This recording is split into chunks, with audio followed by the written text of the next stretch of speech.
అన్న మరి గ్రామం రామచంపల్లి మండల ఆలూరు జిల్లా నిజామాబాద్. నేను మెంగని సతీష్ను సర్పంచ్ అభ్యర్థిగా పోటీ చేయడం జరుగుతుంది. నేను గత కొన్ని సంవత్సరాల నుండి చూస్తూ ఉన్నాను. ఏ ఎవరొచ్చినా కానీ వాళ్ళ పొట్టలింపుకోవడం కానీ ఎలాంటి అభివృద్ధి జరగట్లేదు. అందుకని నేను గల్ఫ్ కార్మికుడుగా దేశం వెళ్ళిన వాడిని, అక్కడ కష్టం చూసి పైకి వచ్చిన వాడిని, కష్టాలు ఒక్కొక్క రూపాయి సంపాదించుకొని ఒక మెట్టికి ఎక్కిన వాడిని. అలాగనే ఇక్కడ వచ్చి 3 సంవత్సరాలు అవుతుంది. ఇక్కడ కూడా చూసే వరకు ఎక్కడక్కడే ఏ గొంగడి ఎక్కడ వేసిందో అక్కడ వేసినట్లే ఉన్నది. అందుకని అలాంటివి జరగకుండా ప్రజలకు మంచి చేద్దామనే ఒక ఆశయంతో ముందుకొచ్చిన. అలాగే ఇప్పుడు చిన్న చిన్న పనులున్నాయి, డ్రైనేజ్ కానీ, వీధి దీపాలు కానీ, ప్లస్ మాకు విలేజ్ నుంచి లోపలికి రావడానికి బయట మెయిన్ రోడ్ నుంచి ఇంటికి రావడానికి 2 కిలోమీటర్లు ఉంటుంది. అసలు దానికి ఎలక్ట్రానిక్ వాహనాలు కానీ పెట్టడం, ఆటోలు లాంటివి పెట్టి ప్రజల మెప్పు పొందాలనే ఆశయంతో ముందుకు వచ్చిన.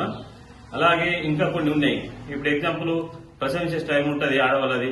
పిల్లవాళ్ళు ఆడబిడ్డ పుడితే ఒక 3000, ప్లస్ మగ పిల్లలు పుడితే ఒక 1500 అలాంటి ఇచ్చుకుంటా పోతే ఇది చేయడం ఏంటంటే నా గొప్పతనం గురించి కాదు. ఇంతవరకు చేసిన వాళ్ళు ఎట్లా చేసిర్రు, దాన్ని బట్టి నన్ను చూసి కొద్దిగా మార్పు వస్తుందని ఆశయంతో ముందుకొచ్చిన. అదే పద్ధతిగా ఇంకా 4 సంక్షేమాలు కొత్త ముందుకు తీసుకొచ్చేసి ప్రజల్లో మెప్పు పొందడం అన్నది నా లక్ష్యం. అలాగే ఏది చేసినా గానీ వీళ్ళు సొమ్ము దాచుకోవడం చేసిర్రు ఇంతవరకు.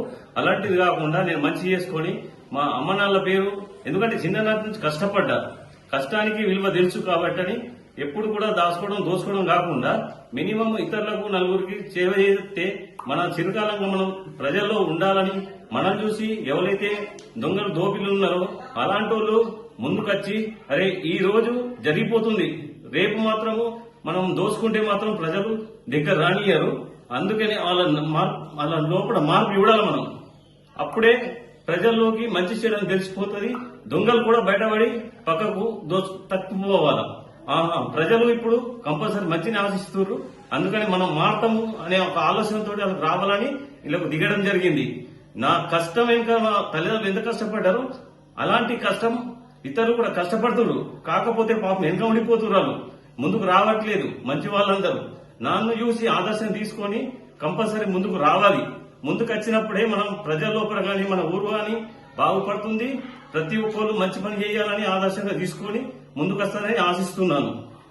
ఇప్పుడు మన డ్రైనేజ్ వ్యవస్థ గాని, వీధి స్ట్రీట్ దీపాలు గాని, ప్లస్ రిలీఫ్ ఫండ్ గాని ఏదైతే ఉందో గవర్నమెంట్ వచ్చేటి అన్ని అవి అందరికి అందేలా చేసి అందరికి ఆదర్శంగా తీసుకొచ్చి వాళ్ళకు అందజేయాల్సి మెప్పు పొందుతాను. ఏదున్నా గానీ నేను ఎలాంటి ఆశించకుండా ప్రజల లోపల వాళ్ళ సొంత బిడ్డలాగా భావించి నేను ముందుకెళ్తాని అందరికీ హృదయపూర్వకంగా చెప్పుకోగలుగుతున్నాను. నన్ను ఇప్పుడు ఆశించి మంచిగా విజయవంతంగా ఓటేసి నన్ను గెలిపిస్తారని ఆశిస్తున్నాను.